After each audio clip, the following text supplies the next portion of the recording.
What's up, everybody? Matt Maran here for another weekly update. So there's lots of exciting news to go over here this week, but before I get into the news, I first want to mention I'll be doing my usual weekly live stream here on Sunday night at 9 p.m. Eastern time. So join if you can. It's always a fun time hanging out and talking cars with all of you. But getting into the news here this week, first and arguably the biggest story here is that Nissan CEO has stepped down. So this has been rumored for several weeks now, and obviously is due to all the mounting pressure around the failed merger and around Nissan's financial troubles. And so this must have been in the works, or at least something they had a contingency plan for a while, because they immediately named the successor. Unlike Stellantis, for example, where, that CEO stepped down, Tavares, and they had no warning really, and, they're still trying to figure out who is going to take his spot there. But here Nissan, they named the successor. His name is Ivan Espinosa, who has been with Nissan since 2003. Before being CEO here, he was the Vice President of Global Strategy and Chief Planning Officer.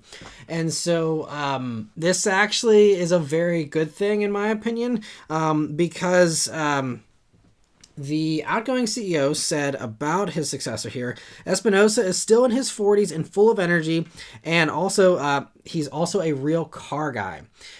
So, great news for enthusiasts here. And actually, he's the same person, Ivan Espinosa, who said in an interview with Top Gear magazine last year that Nissan needs an entry-level sports car in addition to the Z and the GTR, and that he wanted to bring back the Silvia. So if you remember, I was covering that last year. The now CEO of Nissan was the source, or the person that started these rumors and speculations about a new Silvia here. So he told them, "It'll be a challenge to revive the Silvia, but it's my job to find ways to do stuff like this because I think it'll be great for the customers and the brand. And if I can put the right formula in place, we could make it work." So now that he's the boss, obviously he's got a little more power and sway there to push through projects like the Silvia that he clearly wants to do. Now, this doesn't guarantee we will see this, and it doesn't mean that Nissan can just go and have carte blanche to do whatever they want.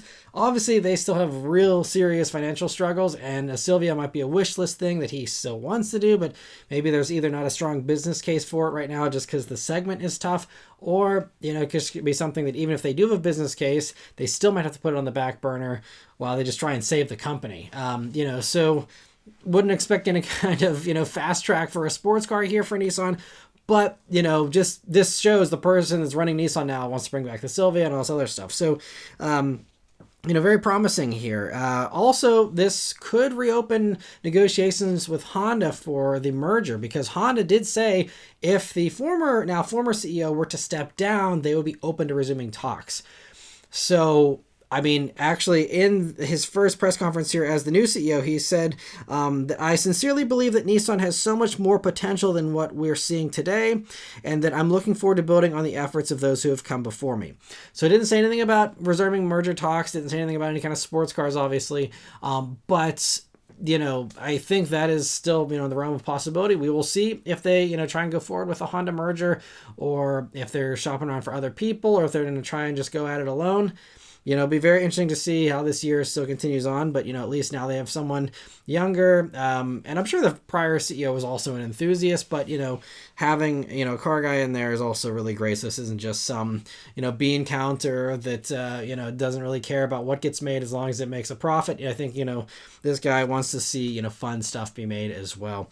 And, so best of luck with the Nissan turnaround. We'll see what happens. But there's more talk of things returning here this week. So Mopar Insiders this week claims to have reliable sources confirming that the Ram TRX will return in 2026 with Hemi V8 power.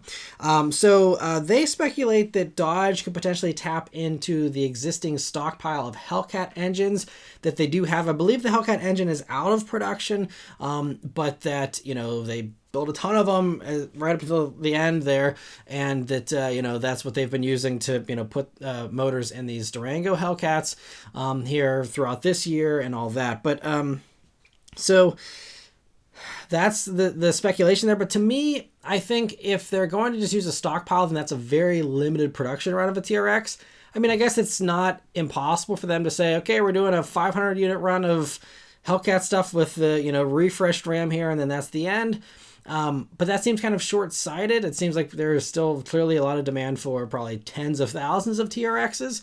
And so, that's where we have to kind of figure out, what is the actual plan going forward that's more likely if they're actually trying to do this at volume. And if they're trying to do it at volume, the two options really are retool one of the factories that has, quit building the Hellcat motor to build it again, or, build it somewhere else, doesn't matter, but, retooling a factory in order to get that up and running. And if they're saying 2026 here, I mean, even if they started work, immediately for retooling a factory, that usually takes about 6 months. We could hit the 2026 deadline of sometime, next year potentially. But I'm not entirely convinced of that. And there have been other rumors about new V8s at Dodge. And so, they said Hemi V8 power here. I'm assuming they would try and incorporate the Hemi thing into a new V8 design. But it doesn't mean it has to be one of the old V8s. So there's a chance that, there's some new V8s there. I know even before Tim Kuniskis left Dodge, there was development of a new motor for the Challenger and the Charger right there towards the end. It was supposed to be kind of like an Ultimate Edition or something like that ended up not happening because they couldn't work out the kinks with that engine to make it reliable and all that. And I don't know if maybe they've, since made some developments on that, or if we're talking about something else. This is why there's been also rumors about maybe a V8 going into the new Charger that would fit better than the current V8s, the old ones that don't fit in that Charger. That maybe that's the hope, is we have a new design that's maybe more compact and therefore could fit. Whenever we hear about these V8 rumors of it, returning, that could be the possible explanation. And also why when the engineers say the V8s we have don't fit, that could, be true, but it's because, they might have some other stuff in the works there. So we'll have to see what happens, so maybe it's, one of those new Ultimate motors that finds its way into the TRX. Anything's possible here. And again, this is all still just rumor, nothing confirmed yet, even though their sources are reliable, and Mopar Insiders is usually, pretty solid as far as a source goes. But, we'll just have to see when it's happening and find out if that's true next year, I suppose. But interesting to hear that. That's not all, though. According to a new report from Autocar, the Audi R8 may be coming back, and like last time here, it'll be based on the smallest Lamborghini, which now is the Temerario. So Autocar claims the new R8 will debut in late 2027, or by late 2027, and that it supposedly already has the approval of Audi's CEO. Although officially the company isn't saying anything yet so far, but so take this with a grain of salt. But the report goes on to say that it'll be based on a higher performing version of the Temerario that's coming, I'm guessing, closer to around 2027 there or so, probably a Performante version or something like that, that's coming for that, and that is going to be what the Audi is based on. So that means likely more power than the 907 horsepower the Temerario already has.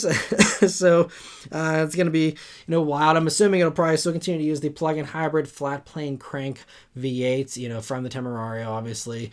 And, I think it's kind of an interesting reversal here, because if this report turns out to be true, I think this could fit with, Audi slowing their EV rollout. They are still obviously working on the EVs, and that is still absolutely part of the plan here. But I think, that with Lamborghini doing the heavy lifting and everything kind of slowing up with the electric transition, this allows them to maybe say, okay, we have, maybe a 5-year gap here where we can still squeeze in one last gas-powered thing until we get into the, early to mid 2030s, whenever, things probably will be closer to transitioning to that full electric thing. And so it's like, well, why not, take advantage of these last few years and do one more R8, I think is kind of the mentality, and just kind of reading between the lines here. But, Lamborghini already, they approved production for the Temerario just with the huge success of the Huracan. And so, basically I think the motor and all that has already kind of been financed from Lamborghini. So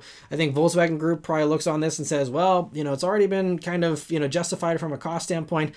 R8s would be gravy on top of it, and as long as it doesn't piss Lamborghini off too much to, copy their homework here, I think that, the Audi makes a lot of sense, and that's why, again, at least Audi CEO has greenlit it. We will see if, Volkswagen Group overall, approves this or not, if it, again, turns out to actually be true for this report, but very interesting to hear that. Porsche has announced that they sold almost 51,000 sports cars last year, and in an announcement the company made about continuing that momentum here into 2025 and beyond, they revealed that along with a new Heritage Series model that'll be on the way to follow up on the Sport Classic, there will also be an additional flagship model for the 911 that they say will raise the bar even further in the sports car segment. And so the word additional here means we aren't talking about any of the regular models that haven't gotten the 992.2 refresh yet, like the turbos. So, the logical answer here is that it's the new GT2, which historically always comes towards the end of a full generation, after the refresh of, that model and all that. It's usually one of the last kind of send-off models for that generation. So this is about the timing we're getting to here, whenever this does land here, relatively soon. And that also sounds exactly like what they would be using to raise the bar. Obviously, we're talking about an ultimate version of the 911, and that really is the GT2 and GT2 RS more recently here. But as far as how they raise that bar, they could use the hybridization we're seeing from the GTS and, combine that with, the top power plant there from the Turbo S or whatever. Or they could just throw more boost at the turbos or do a combination of both, and do it that way, in addition, of course, handling improvements and all that. But Porsche says the car will arrive in the medium term, which tells me it might not be this year, so maybe something next year. But it's been quite a while. The GT2 RS, the last one was built in the beginning of 2019. So a return of the GT2 would be a big deal. It has been a while here. I know time flies. And I was like, oh yeah, it actually has been basically 6 years now since we've had a GT2. So, very exciting to hear that. Porsche had some other news here they shared this week at a Q&A session with their CEO. So he revealed that their launch order is changing and that the electric Cayenne is coming first, with the electric 718 that initially was supposed to launch before the Cayenne will now be coming sometime after the Cayenne. And when Motor One asked if the electric 718 has been delayed, they said no, and it's on track for middle of the decade for its reveal still, which suggests a deadline sometime next year would be my guess, because I think once we're getting into 2027, we're talking late 2020s, not mid-decade. So I'd say sometime next year is a safe bet. And as for that electric Cayenne, he said it'll debut on the West Coast late this year.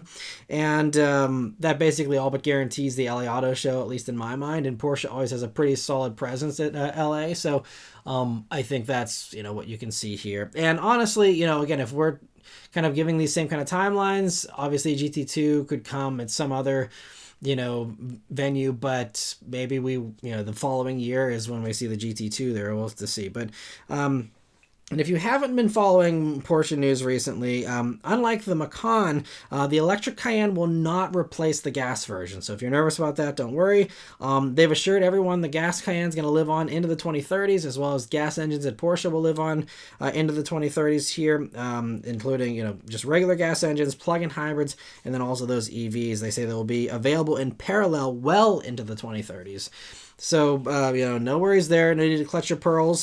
Sounds like, there's going to be a choice there of gas Cayenne, electric Cayenne. I think that's definitely the right move here for the times. Surprisingly, though, they don't plan to do the same with the Macan. So, global production of the Macan here is going to be ending in 2026. It's already ended for Europe due to their cybersecurity laws. But here for the US and other parts of the world that, don't have those laws, they are still building Macans currently. That ends in 2026.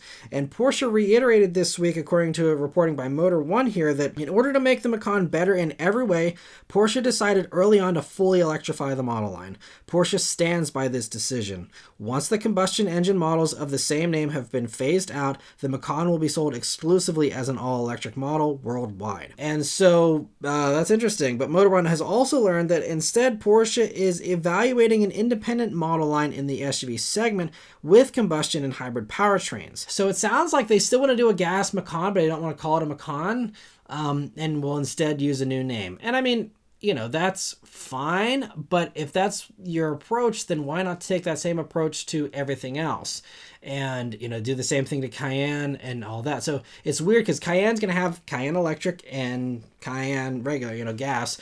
And then it would make logical sense to extend the same thing to Macan, and make it consistent. And instead now it's going to be like, no, Macan is only electric. Then we have some other thing that's going to be gas that's in the same segment. It just seems kind of weird, especially, they've built up a lot of equity in that Macan name, and everyone that has that familiarity with that name has that familiarity with a gas-powered vehicle. So if anything, they should have made the electric Macan something else as far as the naming structure. Obviously, hindsight's 2020, but I think they just had assumed people would all just migrate over from the gas version to the electric, and that clearly isn't what's going to happen here. So just seems kind of odd. I don't think there's any shame in backtracking and saying, actually, just like with Cayenne, Macan will get a new generation and will, continue to have, again, the options of gas, plug-in hybrid, and also, the electric version as well. It's also confusing because the report says that this new SUV would benefit from synergies, which means it'll probably be based on the Q5 again, just like the last, generation. So it's going to be the same car. It's going to be a Macan, just with a different name. And so that's kind of the weird thing. They also say, though, if they do decide to do a vehicle like this, it's also not going to come until closer to 2030, which also seems strange because, again, in this case, Audi has done all the legwork. The Q5 has already been revealed. I believe it's coming in the next few months here. It's already done. So obviously Porsche does their own tuning and engineering and stuff, and there are some significant changes between the two, but I would say that Audi at least has 50% of the development already done for Porsche, and all Porsche has to do is go in and tweak things as they see fit. Maybe try and fit some different engines in it or whatever, but oftentimes they've shared powertrains as well, at least for the lower versions. So it just seems kind of weird that also if this gets approved, it's going to take another 5 years or 4 years to do this. This sounds like something they could get out in 2 years. Obviously, Porsche's got a backlog. They're still struggling to finish up development on the 718 electric. There's still obviously a team working on 911s and all those, iterations. And also there's a 3-row SUV that's going to be coming, and they are still, finishing up work on Cayenne. So maybe they just don't have the engineering power to also put out a new gas Macan. But yeah, I don't know. It's just kind of interesting that this is all, going to be so far off. Because in the meantime, for the global markets that do get the Macan here, best case scenario, we're talking, they burn through the supply of those in 2026. And then you got at least, 2 years or more of nothing to offer people from a gas standpoint. And that's not going to be great for them. And so, we'll see what ends up happening here. But, it seems like no one's clamoring for a 3-row Porsche, I don't think, at least not in large numbers. So I'd say, pause all these other projects, prioritize this thing.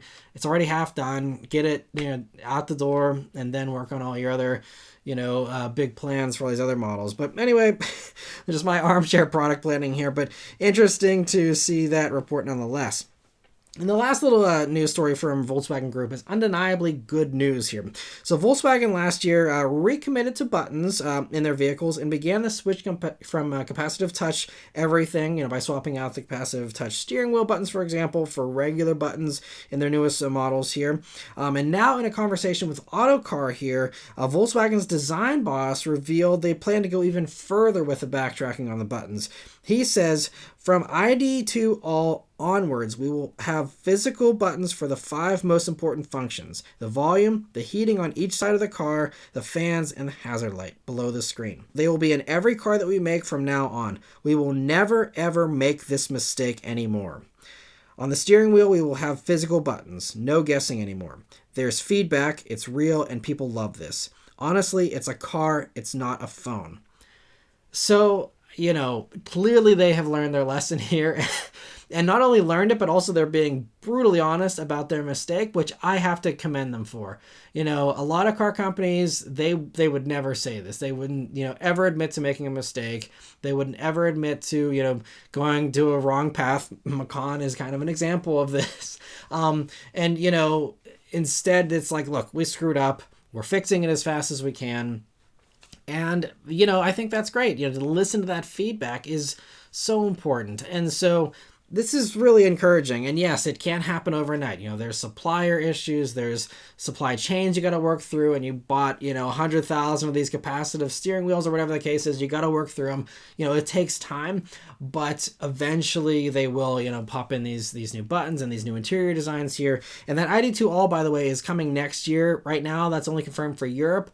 We're still waiting to hear if that comes to the States or not. I hope it does, because it's going to be getting a GTI version as well. But, so hopefully that means, I would assume stuff from Volkswagen here, even for the US, even if we don't get ID2, would mean that, stuff at least by 2027, maybe by 2026, possibly, could come in with some buttons. We'll have to see, but, it's going to take a little while, but great to see that. And, for the other models that are just launching here, like this year, that won't have those, I think they'll probably have to wait for a refresh for those models and a new launch of those. Any legacy stuff will be grandfathered in until they finally, work through all that stuff. But anyway, very interesting to hear that. And again, very commendable of them to admit that. Mercedes has revealed the all-new CLA, the 2026 CLA here this week, and the exterior styling is pretty good looking in my opinion. Let me know what you think about that in the comments below. It'll be available in both gas and electric versions, which is why we see one with the regular grille there and another with the illuminated star panel there instead. It's 1.3 inches longer, which makes it actually longer than the last gen C-Class, believe it or not, and it's also an inch wider than the old CLA, 1.1 inches taller, and on a 2.4 inch longer wheelbase. Somehow, though, Mercedes says that it actually has lost rear legroom and elbow room compared to the old car, which seems like it takes real skill to get less space out of a bigger vehicle. Anyway, headroom is slightly better at least, and the driver and the passenger get slightly more room, so I guess that's what they prioritize. So, maybe the research suggests nobody uses the back seat in these. I don't know. I guess that research might also suggest that people never use the CLA's trunk either, because they chose to lose space there too. It's down 1.9 cubic feet over the old car. If you get the electric one, though, you more than make up for that loss with a front trunk for the first time in a Mercedes in 90 years, and that holds 2.5 cubic feet of stuff. As you can see, that interior is sticking with the idea of a nearly buttonless interior that's all screen with a 10.25 inch gauge cluster and a 14 inch infotainment screen, both being standard. If your passenger can't be bothered to move their hands 6 inches to the left in this small little vehicle, there's another 14 inch passenger display that's available as well, which actually seems like hilariously ridiculous to me. Like, this tiny little car, the interior is the size of a phone booth, and you need to have two 14-inch screens. Like a passenger display, I can see if we're talking about, a giant Escalade or something where it's actually like the middle screen's kind of far away from the passenger. But, in this tiny little thing, this is just a bizarre choice in my opinion.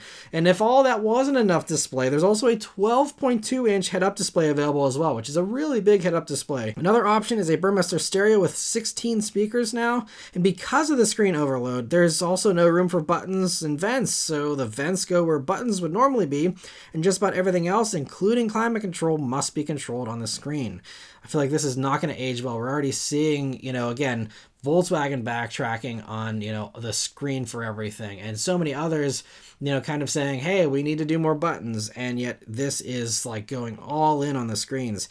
There's also a standard panoramic sunroof with no shade because Mercedes claims the lamination and the infrared film will have enough of a cooling effect and a dimming effect, but most people that live in the desert and in sunnier places know better and know that usually these things end up with you being uncomfortable. And, that's just, again, I don't know why they don't offer the little shade there for it, but it's going to be a booming aftermarket business for whoever, builds shades for these things. Anyway, the bridge-like center console with storage underneath is a nice touch at least. And moving on to the mechanicals here, we'll start with the gas ones. So all this info I'm about to say is for Europe, but I'm assuming it'll be mostly the same here for the US, but we'll see.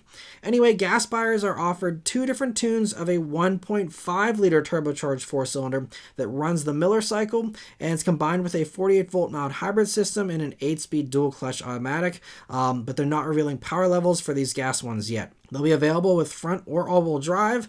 And then moving on to the electric ones, there's the 250 Plus with EQ technology and the 350 4MATIC with EQ technology. So that base one uses a single rear motor, so it's a rear-wheel drive CLA, which actually kind of sounds like the most interesting one here in my opinion. And that does 268 horsepower and 247 pound-feet of torque and is hooked up to a 2-speed transmission, 1 gear for the city and 1 gear for the highway.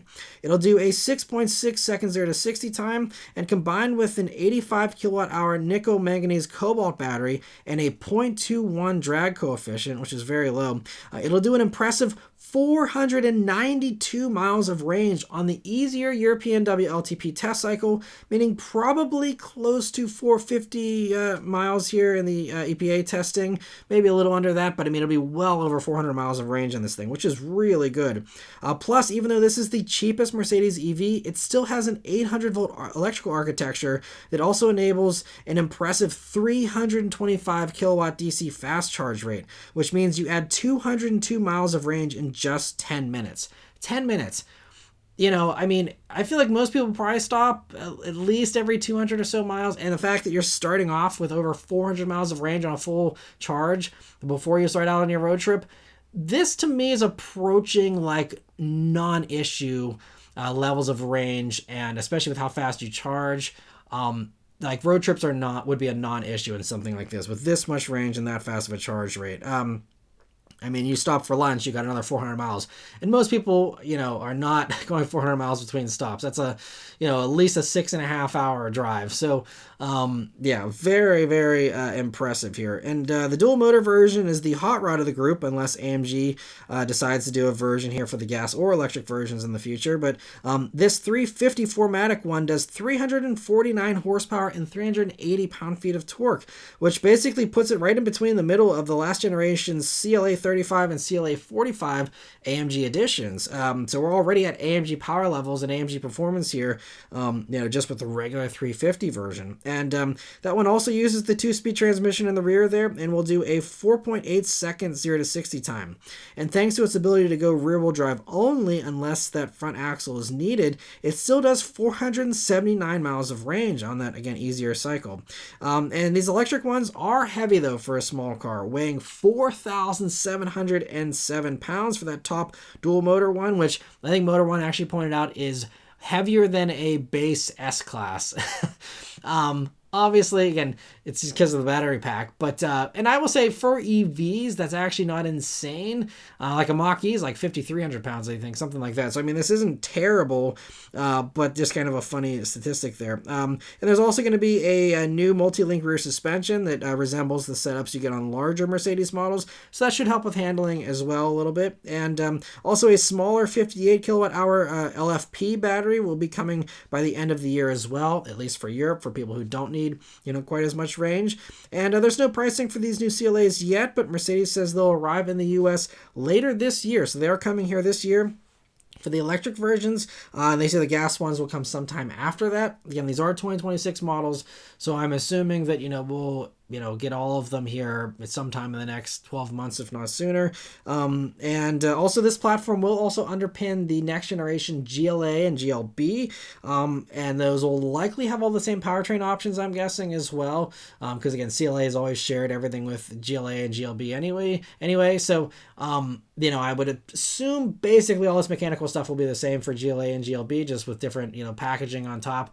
And I do hope that the packaging is improved for those SUVs at least, because man, I would like to see a few more buttons and a little less screen there. But I'm sure the screens aren't going anywhere, but hopefully we get a few buttons. We'll have to see. But I mean, this is still a really impressive car, even with the mixed bag of the interior. The powertrain and the engineering is top notch, and we will see what pricing is. We don't have that yet. But if they price this well, I mean, this is really some next generation EV stuff. Again, next gen range, next gen charging speeds. really impressive stuff here in the baby Mercedes. So anyway, great job on that part, at least Mercedes. Just get a new interior director and you're set. Toyota had a bunch of big debuts at the Kenshiki Forum in Brussels this week. And so this is the European Toyota EVs that are debuting, but I think we will get a lot of this here in the States too. But before I cover the refreshed BZ4X, the refreshed Lexus RZ, and a new Toyota CHR, I think possibly the most intriguing thing here from this whole event was that they teased 3 other EVs that are coming by late 2026. So in less than 2 years here, including what appears to be a small pickup truck that'll be electric. And it'll likely just be a production version of the EPU concept we saw a couple of years ago, which was almost exactly the same size as a Ford Maverick. So Toyota's beating Ford to an electric, Maverick essentially, even though Ford, you think they would have had that teed up and ready to go here. But they have decided not to. And so Toyota's going to fill that void here, and at least for Europe. I do hope they bring it to the U.S. though. I think pickup trucks, it makes a lot of sense to bring them to the U.S. here. So we will see. I guess they just really have to, figure out if they can build it here because, chicken tax, I think, still applies, even if, again, other tariffs don't go through. So, we'll have to see about that. But the other 2 vehicles they teased there are still a mystery, but the roof silhouette of the one on the right suggests it'll be a production version of the Land Cruiser SE concept that we saw back in 2023. But now, before we get into the new Toyotas, I actually want to cover the refreshed Lexus first, the RZ here, because that's going to be the first one to use Toyota's first application of a simulated gear shift program and sounds to go along with it in an EV here called the Interactive Manual Drive.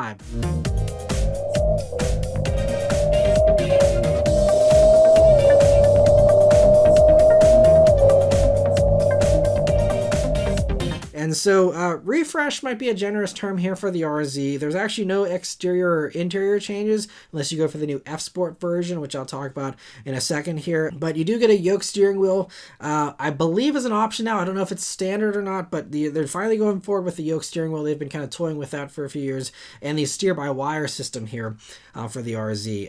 And so it does actually get some really nice mechanical improvements here for the RZ, though, with a bigger 77 kilowatt-hour battery. And they say it'll do an extra 62 miles of range on the easier WLTP test cycle, but they didn't give any total range estimates for that one just yet.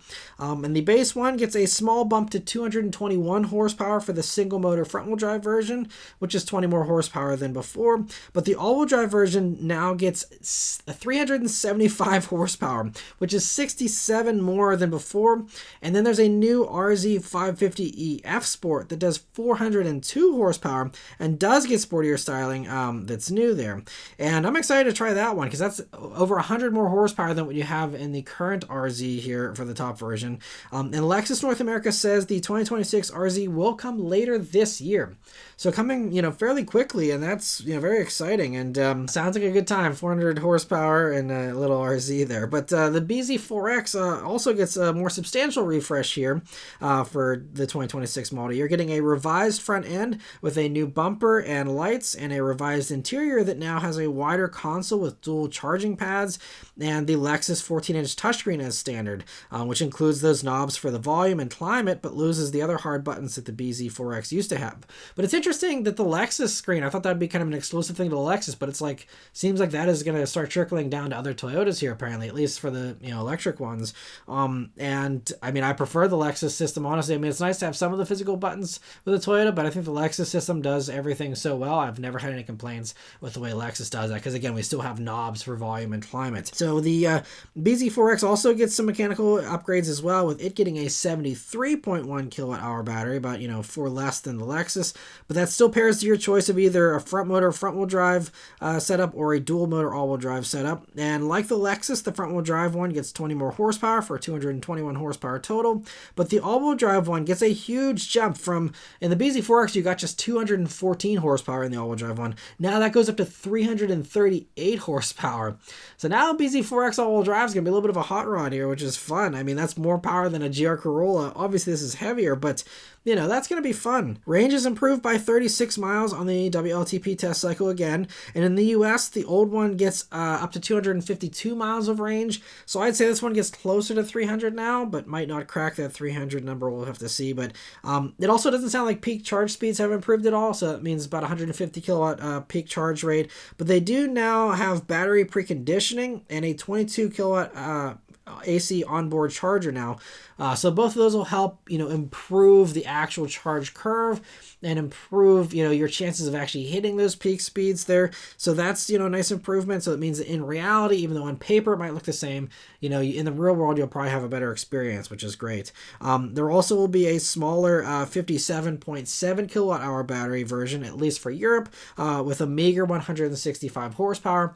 And that's obviously designed for people who don't need, a bunch of power or range, and sounds, very well suited for Europe. And so these refreshed BZ4Xs will be arriving in Europe this summer, they say. But due to our imminent deregulation here in the States, I'm not sure if they're rushing this one over. BZ4X wasn't a hot seller. So we'll have to see, but I'm sure we'll get it eventually, I'm guessing, and a nice refresh though for that. The other big debut though, alongside the BZ4X refresh, was a new electric Toyota CHR called the CHR Plus.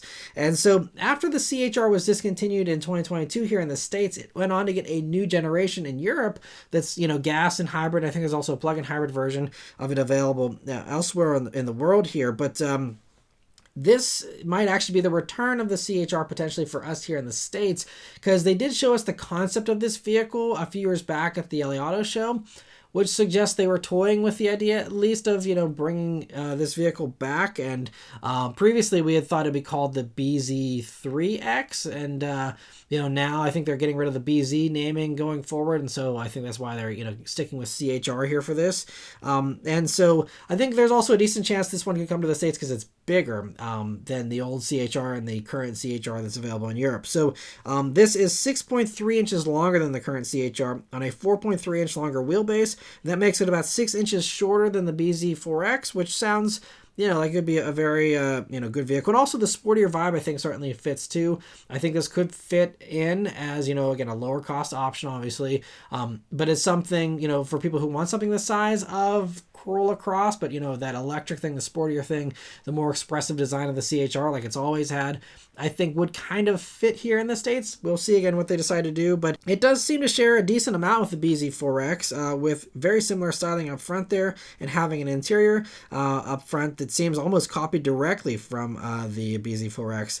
There's also the same quirky steering wheel and the gauge cluster setup, along with the 14-inch Lexus screen and dual wireless chargers and everything. The entire front part of the interior is copied directly from BZ4X.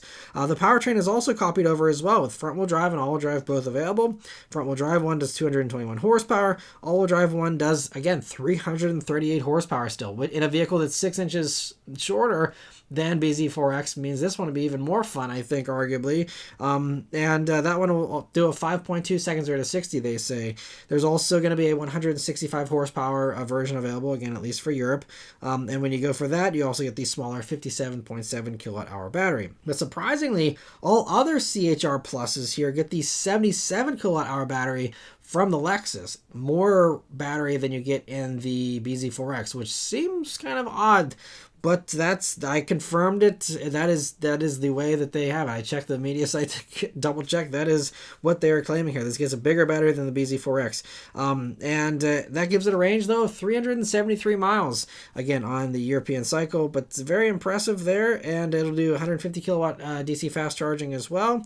And that one will be going on sale in Europe later this year. And so we will see, again, what the end up doing with that here in the States, if we get it or not. But, really solid vehicles here, and great to see, again, this rollout of, some evolution as far as the batteries and evolution as far as the motors here, and higher range, all this, all these nice improvements here for these electric Toyotas, and shows that Toyota is still very much investing and improving the electric stuff, and again, bringing out 3 new ones here, just in the next under 2 years here as well, including that truck. So that'll be great for Europe. Hopefully, again, we get some of those here in the States as well.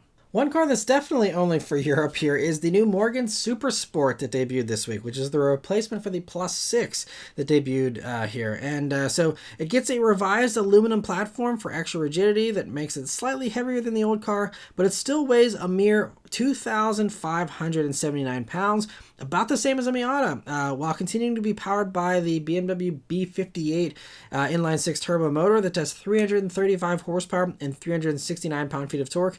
In this application, which sounds like a really good time. I mean, imagine a B58 powered Miata.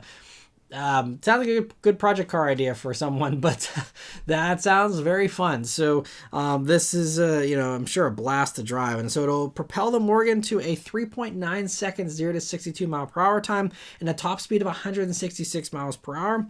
It's only available with an automatic, sadly. And while the whole car is very retro looking and very well executed, they hugely dropped the ball on the shifter. I don't know how they shipped this with that shifter. That's the same old off-the-shelf BMW shifter that the BMW had like 10 or more years ago. It's the same one that's in the Ineos Grenadier as well.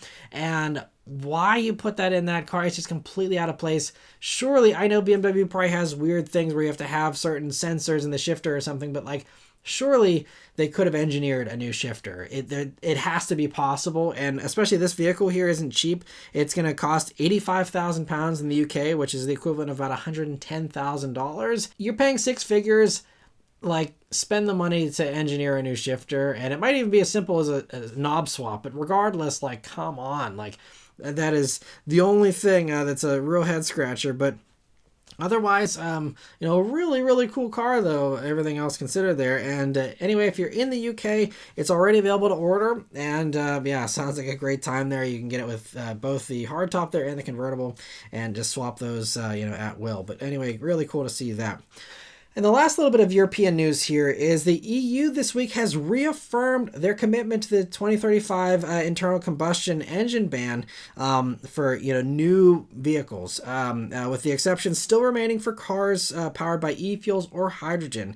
But this is a bit of a surprise considering more and more of these EU countries have started to go a little bit less progressive with their governments for some of them, and so they are going to loosen things up a little bit here, but they are still sticking to, no new gas cars by 2035 here.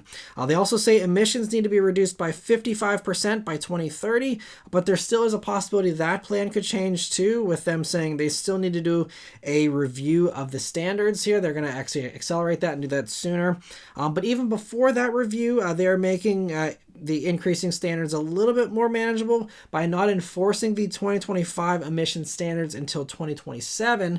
So giving a few more years of breathing room before those aggressive fines kick in, which I think a lot of companies were just like terrified that they're going to be paying billions of dollars in fines and, really like scrambling and lobbying and doing whatever, to try and get this, changed. So I think that was, a success that they have now said, we're not going to hit you with that until 2027. But another rule change also is that the car companies can now average their emissions over 3 years instead of every year, meaning, the game is to now have a good 3-year average that's below that annual limit. And with, more electrified options continuing to come out every year, hopefully this smooths out the changes a bit more. So it's not so abrupt like, okay, in this year things going to shoot up. And so, it has to be this like really, crazy scramble to get things, to that, level or pay huge fines. And so I think this kind of, again, smooths this over a little bit, makes it a little less disruptive. And the EU is also going to be funding a 1.8 billion euro battery booster plan to provide funding for European battery production and will make raw material access in Europe easier as well. On the consumer side, they plan to do more incentives for both new and used EVs in order to, allow those prices to drop even further. And for us here in America, the bottom line here is that, while some of the lower volume, higher profit kind of, expensive sporty offerings from manufacturers in Europe, they may be able to justify producing vehicles for Americans that, don't improve efficiency and continue to be, crazy gas guzzlers. again, assuming there's no tariffs, tariffs obviously changes all this stuff, and they may just very well pull out. We're talking about global markets here and vehicles that are designed for global audiences. The European vehicles have to continue this march to efficiency and, electrify more and more because, again, they still have to meet that 2035 deadline. They still have these averages they need to worry about in Europe, and they can't, it's hard to justify producing completely different powertrain for America, again, especially if Americans don't want imports anyway, or at least that's what the government's saying with these tariffs that are most likely happening. Then this is why we'll either see a lot of these imports drop out because there's going to be more of a mismatch because America is going to go more to the extreme of no regulation whatsoever, and then Europe is still going to continue to have these regulations, and so it's just going to mean that it's just oil and water here of tariffs plus the fact that these are vehicles that a lot of Americans maybe don't want, and stuff that Europe needs to do though. That it's going to be it really could be kind of a reversal of, this globalization of car options that we've had, for the past 50 years, really. That's, been growing, ever since the 60s and the 70s, really. We could really return back to more intense, just domestic brands being really the only viable thing here in many cases. And so we'll see how that ends up, happening. But again, just the whole reason why I'm bringing up the EU stuff here is that it could lead to less choice here for us in the States and less vehicles on the market here for us. And, again, just kind of an interesting thing to note that, just because America gets rid of regulations doesn't mean the rest of the world's going to, follow along or do the same thing. And so, don't expect to have any gas-guzzling European vehicles here. But for the last news story here this week, speaking of lax emission standards here in the U.S., the new EPA released 26 press releases this week about the biggest deregulatory action in U.S. history for everything from water quality and water pollution to vehicle emissions here. Obviously, I'm just going to cover the vehicle emissions component here. And as far as cars are concerned, all they're saying for now is that the plan is to get rid of the emission standards that Biden passed last year, but they aren't giving any kind of plan yet as far as what they're going to do. They're just saying they're going to, look at these standards, and just right now it's just, kind of a wait and see thing as far as what they end up actually doing.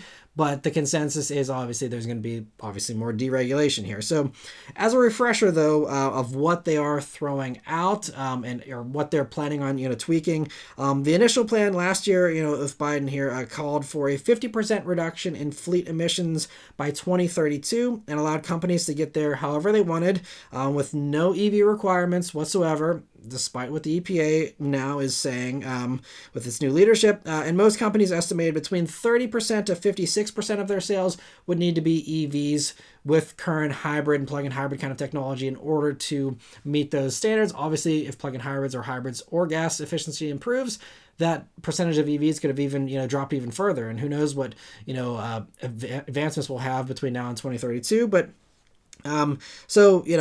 that was always going to be the goal here. There was never a 100% EV mandate. There was never any of this other stuff. But as far as, when these standards get thrown out, we'll have to see exactly when that happens. Because again, right now they're just, talking trash and not doing anything else. But they do say, that they do want to get rid of them. But this stuff takes a while. So that's the thing I want to warn everyone about here is that, this can't just be vanished away with the stroke of a pen. There are going to be, some legal issues and other things that it'll hold this up. And also with 14 states still following the CARB regulations that California sets, those standards are most likely going to be what the companies have to adhere to anyway, because they can't afford to not sell in those 14 CARB states, especially California, obviously, with being a gigantic economy on its own. So, this also means that the EPA doesn't really have a whole lot of teeth here as far as deregulating at least the car space, because of CARB. And so, there's also obviously the battle brewing here about stripping California of the CARB rights and their ability to set their own emissions regulations. And so, potentially, if, again, they figure out what they want to do from a federal standard level, and then they do succeed potentially someday in stripping all the rights away from California to do their own thing, then that's when you will actually see federal regulations change and see that actually affect cars potentially. But even then, that's going to take, probably a while. And then again, none of this stuff is guaranteed beyond 2028. So it's just, again, for car companies, they're going to be in a holding pattern. They're not going to, do these radical changes. Again, you might see, Hemi come back for a couple of years. You might see a few other little things here, but don't expect any kind of, wild shift here. Again, with the rest of the world still going towards electrification and all that, and even with the EPA saying they're deregulating everything, it's not quite, this silver bullet of everything being gas again, like some people are hoping for. So, anyway, just very interesting to hear that, and we'll have to just see how that all plays out. And lastly, I want to thank all of you that are members of the Maran Motoring Club. So we actually had some of the first members that ever joined.